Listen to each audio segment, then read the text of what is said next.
Olá, sejam bem-vindos. Nesta aula, nós vamos tratar de 3 assuntos: relative pronouns, relative clauses e adverbs. Vamos começar falando dos relative pronouns.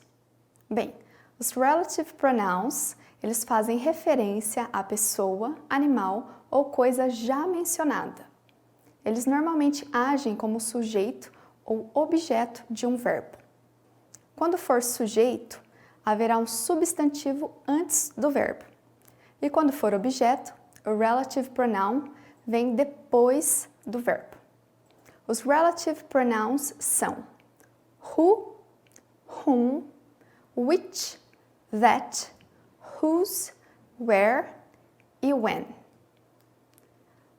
Vamos começar com who. Who é um relative pronoun usado para pessoa, para falar sobre pessoas. Por exemplo, Mark is the man who was calling me. Mark é a pessoa que estava me ligando, ou é o homem que estava me ligando. Enfim, o relative pronoun vai se referir ao Mark. Outro exemplo, I called someone who did not answer. I called someone who did not answer. Eu liguei para alguém que não atendeu. O relative pronoun whom é utilizado para pessoas, mas somente no lugar de objeto. Por exemplo, she called her friend to whom she spoke. Ela ligou para sua amiga com quem ela falou. Whose. Whose é um pronome que indica posse, é um relative pronoun, pronome relativo que indica posse. Por exemplo, the woman whose daughter was kidnapped was crying. A mulher cuja filha foi sequestrada estava chorando. Terrível. Porém, whose indica que a mulher cuja filha foi sequestrada, então posse, porque a filha dela estava chorando, então a mulher estava chorando. Outro exemplo é the car whose tires were flat was not working. O carro cujos pneus estavam furados não estava funcionando. Então, os pneus do carro. Então, whose aqui também indicando posse. Which é um pronome relativo que nós usamos apenas para coisas e animais. Por exemplo, the kangaroo is an animal which can jump. O canguru é um animal que pode pular. Então, which se refere ao canguru. This is the city which has a river. Esta é a cidade que tem um rio. That. That pode ser usado para coisas, animais ou pessoas. Então, substitui o who, o whom e o which. Por exemplo, Garfield is a cat that likes to sleep. Garfield é um gato que gosta de dormir. She is the person that called me yesterday. Ela é a pessoa que me ligou ontem. There are a lot of things that I can do. Existem várias coisas que eu posso fazer. Where. Where é um relative pronoun que usamos para falar de lugar. Por exemplo, the country where I was born. O país em que ou no qual eu nasci. Onde eu nasci. When. When indica tempo. Por exemplo, when I was a child, I used to play soccer.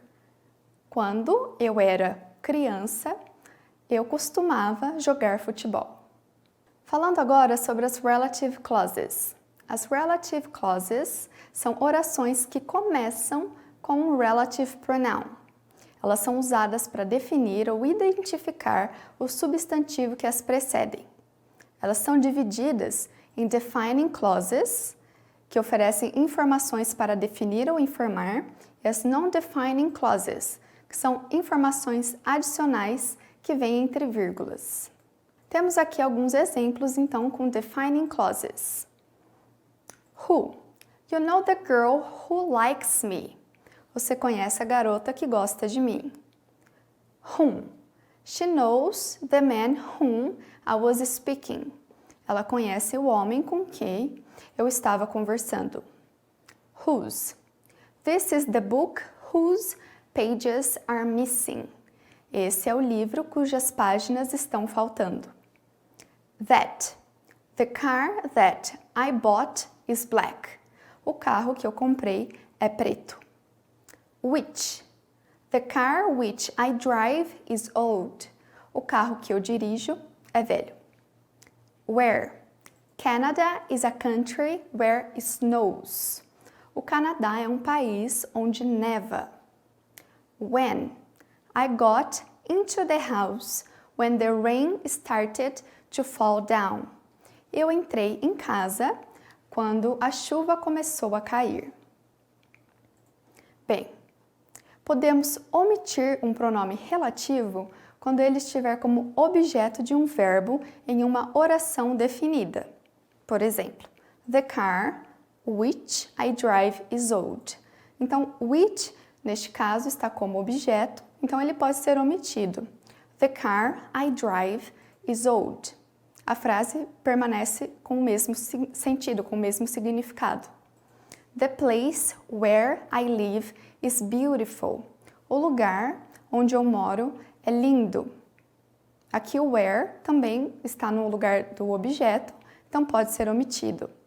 The place I live is beautiful. O lugar que eu moro é lindo. Omitindo o where, a frase permanece também com o mesmo significado. Bem, temos aqui alguns exemplos das non-defining clauses. Por exemplo, então, temos aqui who.